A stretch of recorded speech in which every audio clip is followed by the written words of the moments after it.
You know, we've all seen the polygraph, the classic lie detector, right? It's a total staple in spy movies and, of course, a real tool for national security screening. But what if its main job isn't what we think it is?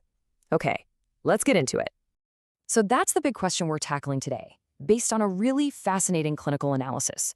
Is the polygraph just a neutral tool to find the truth? Or is it actually a high-stakes interrogation designed to, well, break someone down? The answer, as our source material lays out, is probably a lot more disturbing than you'd think. And this really gets to the heart of the conflict. Officially, it's just a neutral screening tool. Simple enough. But the clinical reality, what doctors are seeing, well, that points to something much, much darker. A process that actually causes real, lasting trauma. So, how does that even happen? Okay, so the first thing to understand is that the psychological damage doesn't even start when the machine gets turned on. Nope.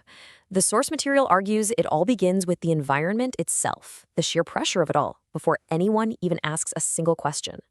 There's a really important clinical idea at play here, and it's called inescapability. And it's exactly what it sounds like. It's that feeling of being totally trapped in a scary situation with absolutely no way out. It's a known ingredient for creating trauma. So what does that have to do with a polygraph test? Well, here's the trap. If you're in the national security world, this test is not optional. You can't just say, no thanks, because if you refuse, you lose your security clearance. And that starts a domino effect. You lose your career, your reputation, your entire livelihood. So is that really a choice? Not at all. The consent is basically forced, and that sets the stage with fear and a feeling of complete powerlessness right from the get-go. All right, so now let's get to the test itself, because this is where everything we've just talked about builds into this impossible no-win situation for the person in the chair, a situation where your own body can end up betraying you. And here's the thing about the machine itself. It has a huge, fundamental flaw. And this isn't some fringe theory, it's confirmed by the National Academy of Sciences. The machine literally cannot tell the difference between the fear you feel from being accused of lying and the stress of actually lying. That one fact, that's the linchpin. It's where this whole thing goes completely off the rails. Just put yourself in this situation for a second. You are telling the truth, 100%. But the stress of just being there, the accusations, the wires, it makes the machine's needles jump. It flags you as deceptive. And now the examiner is pointing at the charts saying, see, the machine says you're lying. Every time you truthfully deny it, they just see it as more proof that you're a liar. You are completely and utterly trapped. And you can see how this spirals, right? It creates this awful feedback loop. Your natural fear shows up as stress on the machine. The examiner uses that as ammo to accuse you.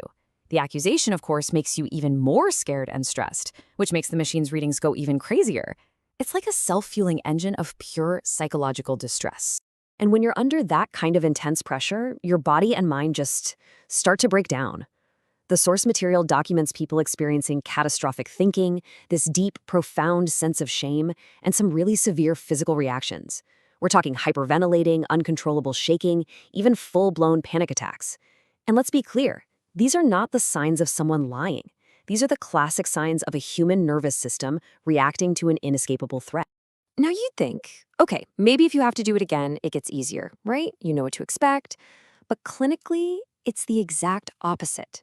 When you force someone to go through a traumatic experience over and over, it doesn't make it better. It makes it so much worse.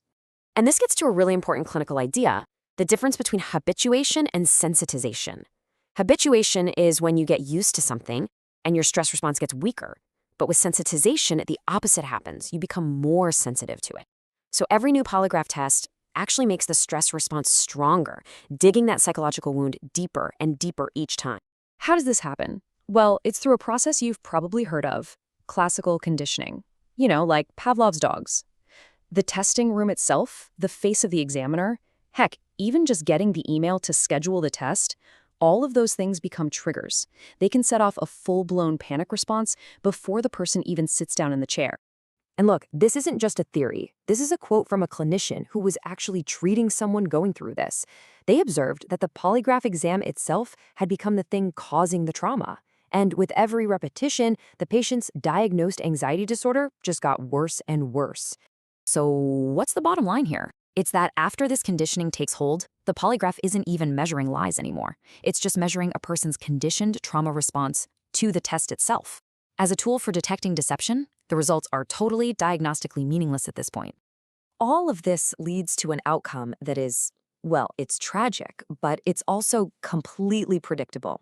The source material draws a straight, unbroken line from this whole coercive process directly to severe, lasting psychiatric diagnoses.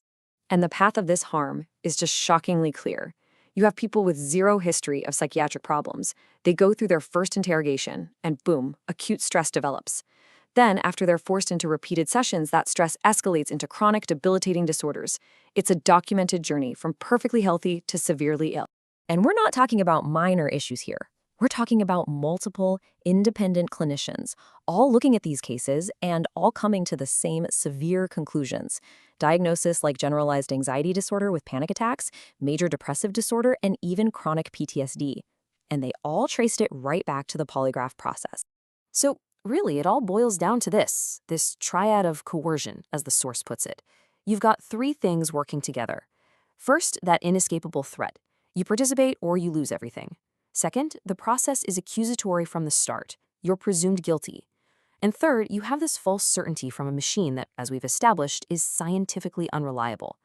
You put those three things together, and you don't have a test. You have what looks like a perfect weapon for psychological harm. And that brings us to this really powerful metaphor from the source material. At this point, the polygraph stops being a screening tool and it becomes, and I'm quoting here, a psychological billy club. A weapon used to inflict distress and to coerce someone, even an innocent person, who has absolutely no way to prove they're telling the truth. So that leaves us with one last, pretty unsettling question to think about. When a process that's supposed to find the truth ends up systematically and predictably causing this much psychological injury, what does that say about its real purpose?